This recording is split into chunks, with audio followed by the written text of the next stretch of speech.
Cameroun, Maurice Kamto, empêché d'aller à la rencontre de ses partisans à Douala. De Douala au Cameroun, où Maurice Kamto, de retour dans le pays, avait donné rendez-vous à ses partisans à l'occasion de la messe de Pentecôte. L'opposant camerounais n'a pas pu se rendre sur les lieux alors qu'il était attendu par plusieurs manifestants, plusieurs partisans qui s'étaient rassemblés à l'attendre et des chants à son honneur. Maurice Kamto a été empêché de se déplacer sur les lieux. Il annonce avoir été séquestré par les services de sécurité. Une situation que nous allons analyser avec nos invités. Je commence par vous, Gabin Adjaro. Maurice Kamto a donné le rendez-vous, mais c'est lui-même qui finalement manquera à l'appel.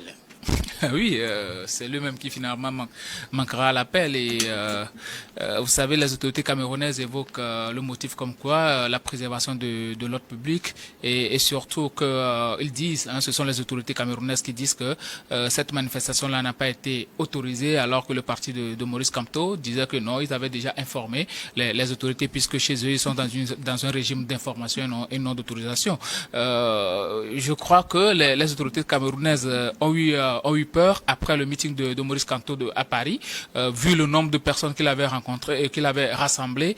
Et quand il a fait annonce de ce rassemblement-là aussi du côté du Cameroun, ils se sont dit il faut tout faire pour pouvoir bloquer quand même ce rassemblement, empêcher ce rassemblement pour que Maurice Kamto ne fasse pas cette démonstration de force. C'est des méthodes vieillots qu'on connaît du Cameroun et dans la plupart des pays africain, quand le chef de l'État est au pouvoir depuis plusieurs années. Vous connaissez Paul Biya, depuis belle lurette, c'est lui qui règne sur le Cameroun à maître. Peu importe même son âge, mais aujourd'hui, Maurice Kamto, quand on peut dire, c'est l'opposant charismatique des Camerounais qui rassemble assez de monde. Peu importe ce qui s'était passé entre-temps, et ça fait déjà très longtemps qu'il n'y avait pas eu de manifestation de cette envergure au Cameroun, mais il suffit juste que Maurice Kamto annonce cette rencontre avec ces militants que bon voilà quoi, on déploie tout l'arsenal pour pouvoir empêcher, mais il faut dire que pour moi c'est une manifestation réussie pour Maurice Kamto parce qu'il voulait faire une démonstration de force, montrer réellement que la population continue par le suivre, et c'est ce qu'il a réellement fait, même si lui-même il a été séquestré à la maison, dans sa résidence, n'a pas pu sortir. Il y avait même des axes qui étaient bloqués par les policiers, mais les populations s'étaient quand même rassemblées. Il faut dire que là aussi c'est beaucoup plus une réussite pour moi parce que si réellement les Camerounais n'étaient pas attentifs à l'appel de Maurice Kamto, ils n'allaient même pas se déplacer vu l'arsenal qui a été déployé, mais ils ont essayé quand même de braver cela et se présenter. Il faut saluer aussi le calme de ces sympathisants et militants de Maurice Kamto qui étaient très pacifiques, n'avaient pas à bousculer les forces de l'ordre ou bien essayer de forcer le barrage érigé par les policiers. Vous aurez pu constater que il n'y a même pas eu d'émeutes, il n'y a eu rien, même certains militants de Maurice Kamto donnaient des bouteilles d'eau à ces gendarmes et policiers positionnés pour pouvoir leur bloquer la route. Donc c'était quand même pour moi une manifestation réussie. On a reporté cela sur le 9 juin, c'est-à-dire aujourd'hui. On verra bien ce que ça va donner dans le courant quand même de cette journée. Peut-être que cette manifestation-là a été encore bloquée, on ne sait pas. On aura quand même le compte rendu et on pourra en faire véritablement un débat autour. Mais il faut reconnaître quand même que les autorités camerounaises avaient eu peur après la manifestation qu'il y a eu à Paris et ne veulent pas véritablement que Maurice Kamto fasse cette déclaration, cette démonstration de force sur le territoire camerounais. Mais cela a été possible parce que les Camerounais ont quand même entendu l'appel de Maurice Kamto, même si lui-même il n'a pas pu se rendre sur les lieux. Vous voyez en cette absence même du leader une démonstration de force. Oui, bien sûr, puisque l'appel a été entendu par les Camerounais, les gens sont sortis nombreux, des milliers de personnes ont entendu quand même cet appel-là. Donc pour moi, je pense que c'est une réussite, même si lui-même, le message qu'il a voulu porter à cette population n'a pas pu le porter parce que étant empêché de se rendre sur les lieux. Merci beaucoup à vous, Gabin Adjao. Firmet Eko Agbo, Maurice Kamto n'a pas pu faire les déplacements. Il a rassemblé ses partisans ce dimanche et lui-même était obligé de rester à la maison en toute sécurité, disons. Moi, je voudrais faire observer deux choses. La première chose, est-ce que l'État camerounais avait le droit d'empêcher ou d'interdire la manifestation, ou d'empêcher que la manifestation se tienne.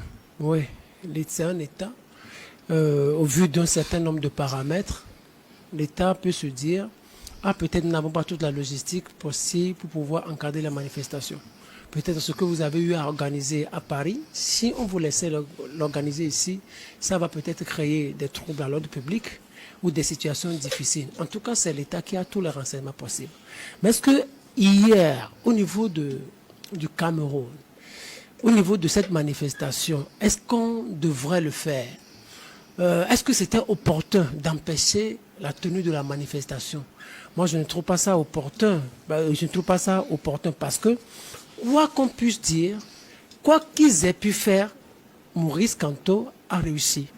Vous pensez aussi qu'il a réussi? Il a réussi. C'était ce qu'il cherchait, c'est qu'on parle de lui. C'est que des militants sortent et que les médias parlent de lui. La preuve, on n'aurait peut-être pas empêché cette manifestation. Nous ne serions pas en train d'en parler ici. Maurice Kamto, aujourd'hui, n'est pas au pouvoir, c'est qu'il n'arrivera pas au pouvoir demain. Mais ce qu'il veut aujourd'hui, c'est qu'on parle de lui. C'est la communication.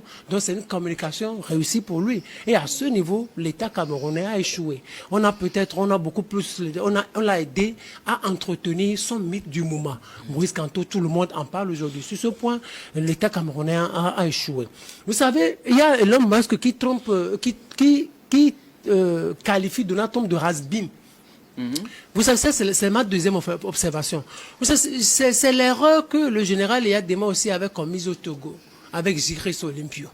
C'est-à-dire, il ne faut pas que des dirigeants, peut-être du 20e siècle, c'est-à-dire ceux qui ont pris le pouvoir dans les années 60, 80, continuent dans cette dynamique. Paul Biya, c'est un has-been. Vous voyez comment Fonya Singbe a traité ou a tout ce qu'il avait mis en place par rapport à Jigris Olympio. Il n'a pas continué dans la dynamique de son père pour continuer de construire ce mythe Olympio. Je pense que papa Paul Biya, je l'appelle papa parce que quelqu'un qui a déjà plus de 90 ans. Donc grand-père plutôt. Un grand-père, mon grand-père, il faut beaucoup de respect avant de pouvoir prononcer ce majestueux nom. Il doit comprendre qu'il est un has-been, que nous ne sommes plus dans les années 80, nous ne sommes plus dans les années 90, que ce temps-là est révolu. Il faut oublier Maurice Kamto. Il faut l'appeler, il faut ouvrir des discussions avec lui. Et puis les Camerounais même vont l'oublier. Aujourd'hui, quand Jigris Olympio passe, vous voyez pas de vous, les Togolais, au moment où l'ont oublié, il n'y a plus de Togolais qui courent après lui parce que le mythe a été cassé. Le fait d'empêcher Maurice Kamto d'organiser ce genre de manifestation, le fait de lui interdire ci ou ça, mais ça continue de créer son mythe. Et on va toujours parler de lui. Il faut qu'aujourd'hui, ceux qui dirigent le Cameroun quittent cette méthode qui ne marche plus, qui ne concorde plus aux réalités du 21e siècle. Cette méthode has-been là, on n'en veut plus. Parce qu'en fait, vous fabriquez un opposant sans le savoir. Vous fabriquez un opposant charismatique sans le savoir. Il faut que ceux qui entourent notre grand-père président, qui lui disent la vérité, qui lui disent: papa, votre méthode là, ça ne marche plus. Parce que vous continuez de créer, vous continuez d'entretenir le mythe, vous continuez de rendre puissant, vous continuez de rendre redoutable et incontournable Maurice Kamto. C'est la vérité, c'est la moindre des choses qu'on puisse dire à notre prestigieux papa. Merci beaucoup à vous, Firmin Teko Agbo. Alors, Sana Veuyen Sadio Ichou. Maurice Kamto, empêché d'aller retrouver les siens à l'occasion de cette célébration de la Pentecôte, il devait les rencontrer pour sa première rencontre après son retour au Cameroun, sauf qu'il a été empêché ce dimanche. Oui, en fait, c'est ce que les médias ont rapporté, qu'il a été empêché et il n'a pas pu s'offrir ou bien s'octroyer le bain de foule de ses militants suite, n'est-ce pas, à son meeting du 31 mai à Paris. Mais je pense peut-être qu'il y a des éléments que lui-même il avait véhiculés lors de son meeting à Paris qui pourraient justifier, n'est-ce pas, cet empêchement. Parce que je crois savoir qu'il y a l'Observatoire du développement social qui a porté plainte contre l'intéressé Kamto pour avoir tenu des propos qui pourraient être assimilés comme une incitation à la violence, etc. Parce que dans son discours, il a fait le parallèle entre les 50 morts au Sénégal qui ont précédé l'alternance politique. Et donc, il encourageait ou bien insistait à ce que la même chose puisse se passer au Cameroun. Et il allait en concluant que les survivants auront la tâche de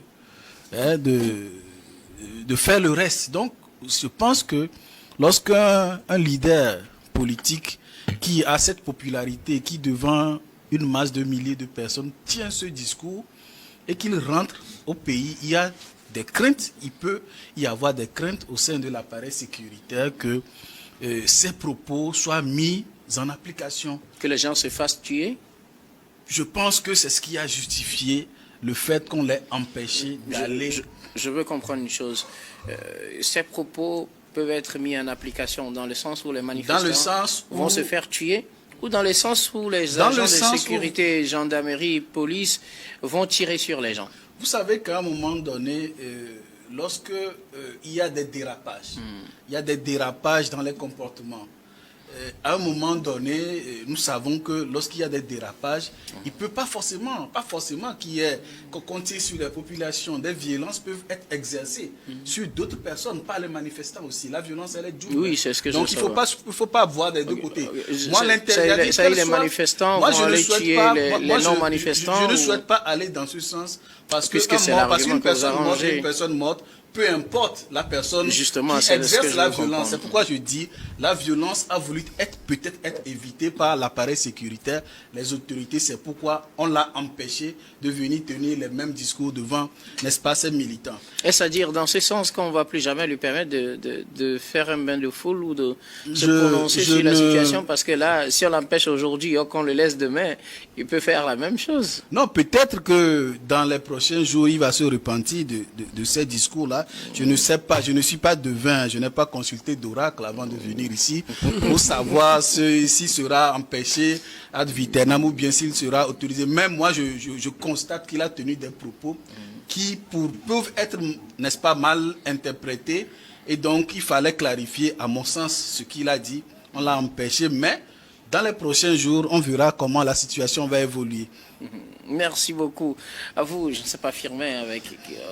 Bon, moi, je n'ai pas grand chose à dire, mais il faut en réalité que des gens, ceux qui entourent Paul Biya, arrivent à lui dire la vérité. Et la deuxième chose aussi, il faut qu'il sache que tôt ou tard, Paul Biya va partir. Il a 90 ans aujourd'hui. Et on sait aujourd'hui qu'il ne dirige pratiquement plus rien au Cameroun. Donc il faut se rendre à l'évidence que le pouvoir, ça va changer les jours à venir. La meilleure des choses, c'est de chercher à trouver une alternative crédible à Paul Biya pour qu'à l'avenir, le pays, ça ne dégénère pas au Cameroun. Merci beaucoup à vous tous.